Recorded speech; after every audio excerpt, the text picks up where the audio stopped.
নমস্কার বন্ধুরা, সকলকে পরিভাষা চ্যানেল স্বাগত। আশা করি সকলেই ভালো আছে। বন্ধুরা, গতকালই পশ্চিমবঙ্গ প্রাথমিক শিক্ষা পর্ষদ বা West Bengal board of primary এডুকেশনের তরফ থেকে নোটিফিকেশনটা জারি করা হয়েছে প্রাথমিক স্কুলগুলিতে গরমের ছুটি সংক্রান্ত বিষয়। চলুন আজকে এই বিষয়টা নিয়ে বিস্তারিত একটু আলোচনা করা যাক, কেননা অনেকেই একটু কনফিউজ। যে অনেকে বলছেন যে 2 তারিখে স্কুল খুলতে চলেছে, এই সমস্ত ব্যাপারে নোটিশে কি লেখা আছে চলুন চট করে দেখে নেওয়া যাক। দেখুন, নোটিশে পরিষ্কারভাবে প্রথমে যেটা উল্লেখ করা আছে যে I am directed to notify for information to all concern that all the government aided, government sponsored primary schools and the junior basic schools under the jurisdiction of West Bengal Board of Primary Education will remain closed on and from 13 May 2025, that is Tuesday, till further notice. Due to persistent harsh summer weather conditions which are severely detrimental to children's health, adhering the earlier advisory of the School Education Department, Government of West Bengal, by memo number eto, except for the schools of the hill areas of Darjeeling and Kalimpong districts, wherein existing academic schedule may continue till further notice.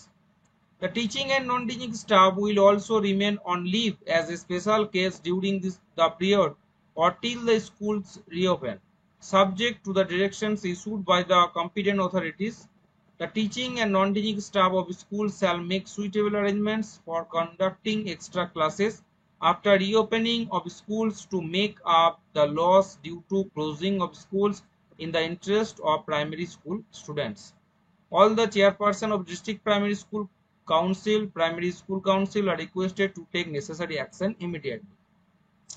তাহলে পরিষ্কারভাবে প্রাথমিক শিক্ষা পর্ষদের তরফ থেকে সমস্ত district primary school council এবং যারা চেয়ারম্যান রয়েছেন তাদের সকলকেই কিন্তু নোটিফিকেশনটা পাঠানো হয়েছে এবং পরিষ্কারভাবে বলে দেওয়া হয়েছে যে 13 তারিখ পর্যন্ত, আগের নোটিফিকেশন যেটা ছিল যে 13 তারিখ পর্যন্ত যেটা দেওয়া আছে প্রাথমিক শিক্ষক শিক্ষিকাদের যে নোটিফিকেশনটা ছুটির লিস্টটা থাকে তা সেখানে কিন্তু 13 তারিখে স্কুল খোলার কথা ছিল 13ই মে, সেটা কিন্তু হচ্ছে না, সেটা আবার এটা বাড়ানো হলো। এবং ফার্দার নোটিফিকেশন যতদিন না পাবলিশ করা হচ্ছে ততদিন পর্যন্ত এই গরমের ছুটি কিন্তু চলবে, শুধুমাত্র হিল এরিয়া দার্জিলিং কালিম্পং ডিস্ট্রিক্টে যে স্কুলগুলি রয়েছে সেই স্কুলগুলি ছাড়া। অতিরিক্ত গরমের কারণে বাচ্চাদের যাতে কোনো অসুবিধা না হয় সেই বিষয়টি খেয়াল রেখেই প্রাথমিক শিক্ষা পর্ষদের তরফ থেকে গরমের ছুটি বৃদ্ধি করা হয়েছে। এবং সেই সঙ্গেও একটা বিষয় নজরে এসেছে যে গভর্নমেন্ট স্কুল ছাড়াও যেহেতু এখন যুদ্ধকালীন পরিস্থিতি চলছে, সেই ক্ষেত্রে কিন্তু আমাদের মাননীয় মুখ্যমন্ত্রী এবং সেই সঙ্গে কেন্দ্রীয় মন্ত্রীরাও যে সমস্ত প্রাইভেট স্কুলগুলি আছে সেই স্কুলগুলিও বন্ধ রাখার কথা কিন্তু তারা বলছেন এবং তাদের ছুটি এগিয়ে নিয়ে আসার কথা বলছেন।